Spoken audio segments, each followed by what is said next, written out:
টানা 5 ম্যাচে হার, সে কি বিব্রতকর এক রেকর্ড। 8 ম্যাচে 2 জয়ে টেবিলের তলানিতে চেন্নাই সুপার কিংস। আইপিএল এর ইতিহাসে চলছে সিএসকের সবচেয়ে বাজে সময়।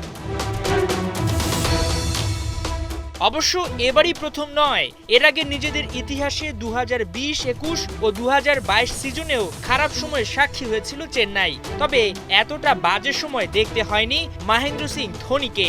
একবার সপ্তম ও নবম হলেও এবারই হয়তো দশম হয়ে শেষ হতে পারে সিএসকের আইপিএল মিশন।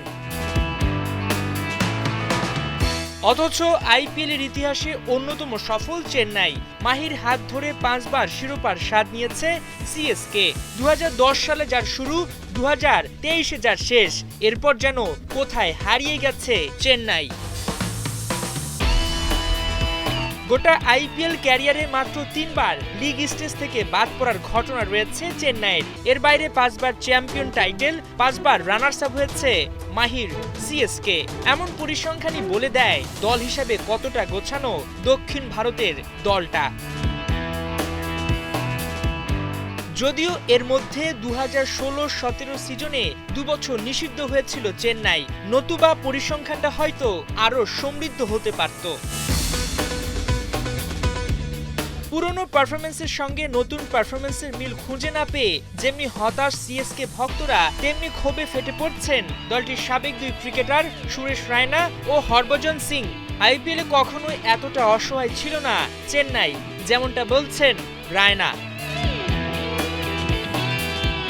তার মতে খেলা শুরুর আগে মেগা নিলামে হেরে গেছে চেন্নাই।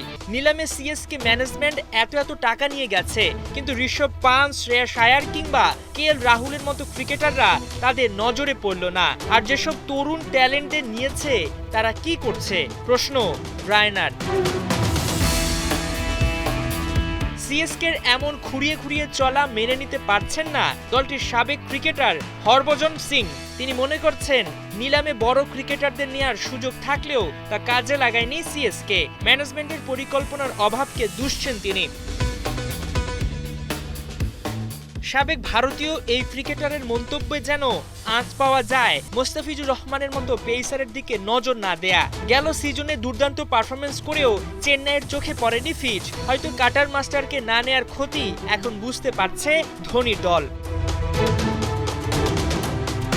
অবশ্য হরভজন শুধু ভালো মানের ক্রিকেটারদের নিয়ে কথা বলেননি, তার কাছে মনে হয়েছে তরুণ ক্রিকেটারদের মধ্যেও ম্যাচ ঘুরিয়ে দেওয়ার মতো মানসিকতা দেখা যাচ্ছে না। সব মিলিয়ে দলটায় যেন পরিকল্পনার অভাব ঘিরে ধরেছে, যা দুরবস্থার মূল কারণ মনে করছেন তারা।